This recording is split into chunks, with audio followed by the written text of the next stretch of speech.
Bonjour à tous, j'espère que vous passez un bon début de dimanche. On est déjà le midi, ça passe trop vite, j'ai pas vu la matinée passer.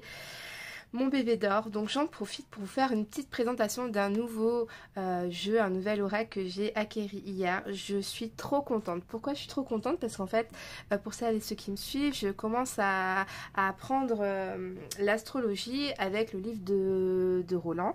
Et du coup, c'est très intéressant. Avec ça, je combine des vidéos de Vanessa Chamonal, si je ne me trompe pas de nom, de famille sur YouTube. Avec ces deux supports vidéo et livres de Roland, je commence à vraiment très bien comprendre des choses que plusieurs fois j'ai essayé de comprendre, que je ne comprenais pas. Et là, ça y est, ça commence à venir tout doucement, étape par étape. Donc, je suis contente. Mais hier, j'ai été à Cultura, vous savez, c'est mon magasin préféré. Et obligatoirement, j'ai fait un tour. Hein. C'est quand je suis pas très loin, voilà, j'allais voir ma grand-mère. Et du coup, comme c'est pas loin, il faut que j'y aille, ça m'attire. Et si j'y vais pas, je suis pas bien, quoi. Donc j'ai été et j'ai trouvé ce magnifique jeu, donc l'oracle des astres et de la destinée, de Sophie Keller, illustré par Marine de Quénétin. Donc des éditions Exergue. Et cet oracle est top, surtout là quand on est en train d'apprendre l'astrologie. Je trouve que c'est un peu comme des fiches mémoire, des fiches, vous savez, qu'on fait un peu pour passer le bac. Hein. Enfin, moi je faisais ça à l'époque. Maintenant les jeunes, je sais pas comment ils font maintenant, mais moi je faisais toutes mes petites fiches, les fiches Bristol, là je sais pas si vous voyez un petit peu, je notais tous les mots-clés, voilà, on se faisait vraiment nos petites fiches pour réviser, etc. Parce que à l'époque il n'y avait pas internet comme aujourd'hui, hein, il n'y avait pas tout ça, donc on était vraiment sur le papier. Et du coup, moi j'aime bien avoir, quand j'apprends quelque chose, un support pour pouvoir réviser avec mes petites fiches. C'est parce que c'est vraiment comme ça que j'ai procédé pendant toute ma jeunesse pour mon apprentissage. Et je sais pas, j'ai besoin de mon papier. Je peux pas apprendre avec une tablette, je peux pas apprendre, par exemple, je suis des formations en ce moment sur les rêves, la psychologie des rêves. J'ai tous mes cours en ligne, mais non, je suis obligée je recopie sur des feuilles, j'ai besoin de ce côté. Je crois que j'apprends aussi en notant. Donc, je vais vous le présenter parce qu'il est vraiment très beau et vraiment pour apprendre l'astrologie, il est top. On a des mots-clés, etc. Et bien sûr, ça va vous servir pour vos tirages. Donc, devenez votre propre guide. On a vraiment une très belle couverture, hein, vous voyez, mat et du brillant, c'est magnifique. Donc, une boîte, je crois que ça s'appelle clocher ou je sais pas, vous voyez un petit peu là le principe un peu aimanté comme ça. Et donc je vais vous lire un petit peu le texte qu'on a derrière. On est au prix de 24,90. C'est vraiment hyper raisonnable, mais bon, comme on a déjà dit plein de fois, hein, c'est édité en grande quantité, donc automatiquement beaucoup moins cher. Les messages du ciel, des astres et de l'univers sont en vous. L'astrologie permet de révéler cette partie divine de vous-même qui détient les réponses à vos questions. En fait, je suis en train d'apprendre avec l'astrologie que c'est un peu comme le développement personnel en fait. En apprenant un petit peu qui nous sommes par rapport à nos signes dans nos maisons, etc. Enfin, c'est hyper complexe. Hein. Là, je suis qu'au début, donc je peux pas non plus vous dire que je m'y connais à fond. Mais je commence à comprendre qu'en fait, quand on est né, on avait des planètes, etc. dans telle ou telle maison qui vont dire qu'on agit telle ou telle façon qui nous définissent en fait, hein, c'est un peu qui va définir notre caractère, etc. Et du coup, on va mieux se comprendre, on va pouvoir évoluer. C'est vraiment comme tout est relié, tout est interconnecté. C'est comme le tarot qui va nous aider sur notre cheminement de vie. On a vraiment une interconnexion complètement, mais je me rends compte qu'au fur et à mesure, au plus je m'intéresse à plein de choses, la transgénéralité, enfin, je sais même pas comment on dit. Dites-moi en commentaire si vous savez. Bon, en tout cas, la psychogénéalogie, voilà, je veux dire ça va être plus simple. Tout est relié. On arrive toujours au même but, à un développement personnel, à régler des blocages, des soucis pour avancer dans notre vie. Tout est relié. L'astrologie, c'est exactement pareil. Donc, c'est un oracle de 37 superbes cartes réparties en plusieurs séries. Donc, vous avez d'abord les signes astrologiques, les maisons et astres en dernier. D'accord? Donc, en gros, il y a 3 parties. C'est vraiment le début, quand vous apprenez le début de l'astrologie, c'est vraiment ces 3 trucs-là que vous apprenez. Et c'est vraiment ce que je suis en train d'apprendre. Donc je trouve ça juste top pour... ça fait non seulement des fiches mémoire, des fiches pour apprendre l'astrologie, mais en plus vous allez pouvoir vous en servir après dans vos tirages, etc. Sophie Keller, astrologue de renom, a créé cet outil divinatoire pour vous aider à développer votre potentiel et comprendre les signes qui jalonnent votre vie. Grâce aux explications au tirage explicité dans le livre d'accompagnement, vous pourrez ainsi puiser les énergies du ciel pour qu'elles résonnent avec votre âme et vous apportent guidance et conseils. Donc c'est exactement ça, les cartes vont vous apporter des conseils par rapport peut-être à des blocages ou voilà, des conseils dans votre vie pour toujours aller mieux. Le but vraiment c'est d'évoluer dans votre vie, un développement personnel et régler les soucis entre guillemets quoi. Ça peut pas non plus tout régler bien sûr, hein, on parle de soi en fait, hein, un problème de soi hein, dans voilà, sa façon d'être en fait. Hein. Donc c'est parti, on va découvrir un petit peu tout ça. Donc là, dans la petite boîte, on a un petit texte. Le ciel nous ramène toujours à soi pour y trouver cet espace-temps relié à l'éternité. C'est par notre intériorité, par ce dialogue intérieur et par cet amour profond de notre être qu'il est alors possible d'approcher l'infini des possibles et de le rejoindre. Donc on a tous les petits signes que je suis en train d'apprendre qui sont quand même... Il y en a 2-3 que je sais pas, j'ai du mal. Hein. J'ai du mal. Donc là on a le cancer, là on a le lion. Là je le passe pour l'instant. Là, en fait je fais une déduction, enfin je dis ce que je connais et après du coup je déduis le reste. Là on a les gémeaux, le taureau, le bélier, les poissons, les verseaux. On a, je crois, le capricorne, le sagittaire, le scorpion, la balance et le dernier. Eh ben on va voir après. C'est ceux-là que je retiens de moins avec les... Eh ben écoute, on va voir. Waouh. J'ai vraiment du mal à le retenir celui-là, c'est incroyable. Capricorne. Est-ce que c'est le Capricorne? Non, Capricorne on l'a déjà dit, je crois. Bon, on va voir ça après. On a dit le Verseau. Poisson, bon, on va voir ça. Donc en gros, vous avez donc les cartes. Elles sont magnifiques. Regardez-moi ça. On a des tranches dorées. On a un dos de deck vraiment magnifique. Magnifique. Voilà. Et donc vous avez ce petit livret qui est fourni. On a vraiment tout ce qu'il nous faut pour comprendre les cartes. Donc on a donc le nom de la carte, on a la photo. Donc en plus c'est du papier un peu glacé. Il est très beau. Donc on a la polarité féminine, on a l'élément, l'as, les qualités.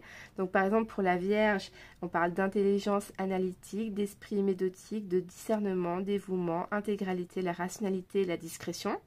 On parle même des défauts, qualités-défauts, donc c'est juste top quand même. Hein. On a le manque de confiance, le perfectionnisme, la prudence obsessionnelle, la maniaquerie. Ah ouais. On a les couleurs, blanc, ivoire, chakra, plexus solaire. On a tout, hein. On a les mots-clés, analyse, discernement, ordre, pureté, service, santé, discipline, expertise, le bien-être. Et on a le chiffre 6. Parce que c'est le 6e chiffre qu'on apprend. Ils ont un classement, enfin pas un classement, mais un ordre précis. Et c'est le 6e 6. Des signes du zodiaque. Donc on a un petit texte, c'est tout qui nous explique. On a les signes alliés, hein, Capricorne, Taureau, Cancer, etc., etc. Donc voilà, on a vraiment un bon petit livre. Donc après, vous avez les planètes, les astres. Il y a tout ce qu'il faut. C'est super. Vous avez même à la fin les lunaisons 2022, 23, 24. Donc c'est quand même top. Vous avez tout ce qu'il faut pour voir un petit peu les pleines lunes, etc. La nouvelle lune. Voilà, là on a une photo de l'illustratrice et l'autrice. C'est ça, hein, l'autrice, on dit. Voilà. Donc... Voilà pour le début de ce petit oracle. Et donc là, je vais vous montrer. Donc on a un premier paquet avec du coup les signes du zodiaque. Un deuxième avec les maisons. Et un troisième avec les planètes, astres. D'accord? Donc on va regarder un petit peu, on va commencer par les signes du zodiaque. Donc j'adore parce que déjà, elles sont grandes et elles sont un petit peu plus larges que la moyenne d'un format tarot. Alors pour cela, je vais vous sortir une carte format tarot. Donc du format tarot, c'est 12 cm sur du 7 cm, ok? Et donc, je vous montre, elles sont beaucoup plus grandes. J'adore, vous voyez? Ça, c'est la taille de format tarot basique. Donc, elles sont un chouille plus large de 0,5 cm. Et on a facilement 3 cm, là je pense, 2-3 cm. Je vais vous dire ça tout de suite. 2 cm,1. Donc, un peu plus de 2 cm. Donc, elles sont plus grandes. Donc, j'aime beaucoup. Ça change un petit peu cette taille de carte. Et donc, elles sont vraiment très bien détaillées. Parce qu'en fait, quand vous allez apprendre l'astrologie, on va commencer, le premier cours, c'est apprendre les signes. Parce que ces motifs-là, c'est pour... on va pas écrire tout le temps bélier en entier, on va faire simplement le signe. Donc, on a le nom, le signe, on a l'astre en question, en dessin, entre guillemets.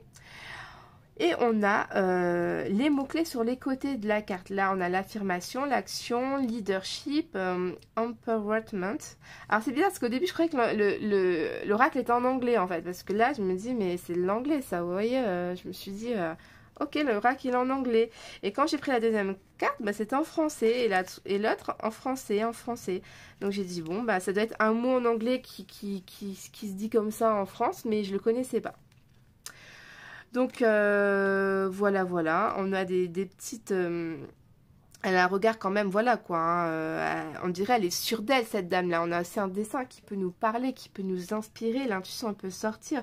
On a des boucles d'oreilles en forme d'épée, ça doit vouloir dire quelque chose. Alors après, il faut travailler son jeu, il faut bien l'étudier, il faut bien tout regarder les petits éléments, parce que chaque élément veut dire quelque chose. Ensuite, en deuxième carte, vous avez la carte du taureau ici.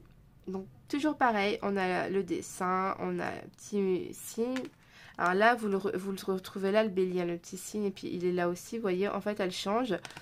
Donc, on a ici le dessin de l'astre, et on a du coup les mots-clés art de vivre, abondance, esthétisme, sensorialité. On retrouve là. Ensuite, les Gémeaux. Donc ça, c'est ma petite carte. Les Gémeaux. Donc, on a sur notre dessin, là. Et le signe des Gémeaux, vous voyez, il est là. Ok? Donc ça, c'est tous des signes que vous devez vraiment apprendre. Et on parle d'intelligence. Bon, ça, je suis complètement d'accord. La fille qui se la pète. La curiosité, eh ben, c'est incroyable. Limite, faudrait que ça s'arrête parce que je m'intéresse tellement à trop de trucs que j'arrive pas à me concentrer sur une seule chose. En fait, c'est ce que Vanessa Chamonal, elle dit dans ses vidéos sur YouTube, les Gémeaux. Ils préfèrent s'intéresser à plein de choses. Ils préfèrent être, apprendre sur un peu de tout que beaucoup sur une seule chose. Vous voyez ce que je veux dire? Donc, c'est exactement ça. On est très curieux, on a la soif d'apprendre. Hein. On a la rapidité et la communication. Je suis pas à mon compte, je suis pas dans le commerce pour rien, je pense, avec cette carte-là. Hein. Et justement, Vanessa Chamonal, dans ses vidéos, je vous conseille d'aller la voir sur YouTube. En fait, donc elle fait des cours d'astrologie, 1, 2, 3, 4, 5, etc. Elle a commencé à faire ça pendant le confinement. Et c'est génial parce qu'à la fin de chaque cours, elle va vous poser une question. Elle va vous donner un petit exercice à faire pour le cours d'après, dans la vidéo d'après. Donc, c'est des cours qui sont totalement gratuits. Donc, c'est vraiment extraordinaire. Ces personnes-là qui donnent de leur temps, de leur connaissance, qui font tout pour qu'on, gratuitement, on puisse apprendre. Je trouve ça vraiment très gentil de leur part. Et du coup, vous faites des petits exercices. Et justement, dans un exercice, elle demandait quel signe pouvait être éventuellement dans le commerce. Vous voyez, tout de suite, j'ai pensé à moi. Et les Gémeaux, c'est vraiment une carte dans le relationnel. Hein, et qu'ils aiment la communication, les Gémeaux. On a le Cancer ici. Donc, on parle de protection, d'émotion, d'imagination, de créativité ici. On a les Lions. Les Lions, donc ambition, charisme, honneur, mise en scène. Vous avez les discrétions pour les Vierges, le bien-être, la perfection, l'ordre. Pour les Balances, l'amour, la beauté, l'harmonie, la justice. On a le Scorpion, l'intuition, la résilience, le pouvoir, la transformation, mots-clés. Les Sagittaires, la transmission, l'expansion, la magnanimité, la connaissance. Les Capricornes, la discipline, l'ambition, l'exigence et la persévérance. Les Verseaux, on a l'audace, innovation, liberté, singularité. Et la dernière carte, les petits poissons. Et ici, on va parler de compassion, d'imagination, de créativité, de connexion cosmique. Donc vraiment, j'adore ce jeu. Je suis trop contente parce que c'est comme une synchronicité, quoi. Je commence à apprendre l'astrologie. Je parlais avec une copine, une amie qui aussi commence à apprendre l'astrologie. Fanny, elle se reconnaîtra. Et du coup, on a rigolé parce que elle me montre un jeu, et puis il m'a plu, mais bon, du coup, c'était un jeu très rare qui se trouvait nulle part. Et le lendemain, je tombe sur un jeu comme ça. Et c'est exactement ce que je recherchais, c'est vraiment fabuleux. Donc ensuite, on a les maisons. Donc par exemple, la maison 1, c'est vous. Elle vous représente, c'est le moi, d'accord? La maison 1, ça représente vous, c'est je suis. Donc on parle de personnalité, d'apparence, d'affirmation, et on parle d'autonomie, de naissance et de renaissance ici. Donc c'est vraiment top. Là, vous allez pouvoir comprendre exactement qu'est-ce qui se passe. Par exemple, n'importe quoi, vous allez tirer dans votre maison 1, vous avez le signe du poisson, d'accord? Et bien ici, bon, je ne suis pas encore pro, mais d'après ce que j'ai compris, eh ben, ça parle que vous, eh ben, vous êtes vraiment une personne qui est compatissante, qui un peu ressentez les émotions des autres. Vous prenez un petit peu les émotions. Vous êtes quelqu'un vraiment qui ressentait les choses ici, hein, parce que les poissons, c'est l'élément de l'eau, vous voyez. Donc tout ça, ça va raconter une histoire et c'est vraiment hyper intéressant. Ensuite, vous avez la maison 2. On parle des possessions ici, c'est G. D'accord? Donc on parle de confiance en soi, de dons et talents argent, d'abondance, de concrétisation et d'investissement. Dans la maison 3, on parle des transmissions ici, donc c'est je pense. Donc voilà, vous avez tous les mots-clés, je ne vais pas tout vous lire. Dans la maison 4, on a la profondeur, donc c'est je manque. Dans la maison 5, la joie, je crée. Et il est vraiment top, hein. Moi je suis fan, hein. Je me demande même si je vais pas en acheter un deuxième, il est trop beau. Le quotidien, donc je suis utile en maison 6. On a la relation en maison 7. Nous sommes en mots-clés. On a la transformation en 8. On a les convictions en 9. Désolée, elles sont un peu collées, elles sont toutes neuves les cartes. Et quand on a une tranche dorée, souvent ça se colle au début. Il faut les travailler un petit peu. En 10, on a le monde extérieur. En 11, l'idéal collectif. En 12, le don de soi. Donc vous voyez, on a tout ça pour les maisons.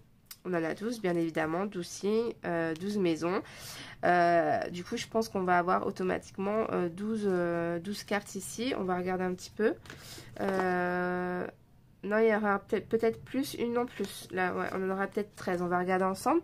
Donc, on a le soleil. Donc, c'est exactement pareil ce qu'on va apprendre. Les petits signes ici, hein, des planètes. Vous allez devoir les apprendre par cœur en astrologie. Donc, je crois que la lune et le soleil, c'est les signes les plus faciles à apprendre. On en rigolait avec Fanny la dernière fois. C'est vraiment les signes les plus faciles à reconnaître. Donc, c'est pareil. On a le nom de la planète, l'astre. Je pense que le soleil et la lune, c'est des astres, si je ne me trompe pas. Du coup, on a je suis, je rayonne, je m'accomplis. Conscience, lumière et mission de vie. On a tous les mots-clés et on a écrit Apollon en dessous. Donc Apollon, Hermès, je pense que c'est les dieux ici, si je ne me trompe pas. J'ai pas encore lu, donc je ne peux pas vous... Mais normalement, c'est ça. Donc on a le soleil, on a la lune, 3 Mercure, 4 Vénus. Ensuite, en 5, on va avoir Mars. En 6, on a Jupiter. En 7, on a Saturne. 8, on a Uranus. En 9, on a Neptune. En 9, 10, on a Pluton. En 11, on a Chiron. En 12, on a donc 12, 13. Alors, ouais, donc c'est 2 cartes en plus. Donc là, on a la lune noire. Ça, par contre, je ne connais pas. Et on a le nœud nord, destiné accomplissement. Ça, je ne connais pas du tout. Donc, vous voyez, et nœud sud. Il faudrait que j'aille voir parce que là par contre ces deux cartes je ne sais pas du tout ça parle de quoi. Là il faudrait lire un petit peu le livre. Je pense que je suis pas arrivée dans les leçons encore où j'ai appris ça. Mais bon, vous voyez, donc c'est quand même super intéressant tout ça. Je sais pas ce que vous en pensez, mais moi je trouve que pour un début, pour apprendre l'astrologie, il est vraiment génial, simple et efficace. Donc merci d'avoir regardé cette petite vidéo. Je vous fais à tous de gros bisous, je vous souhaite un bon dimanche et je vous dis à bientôt.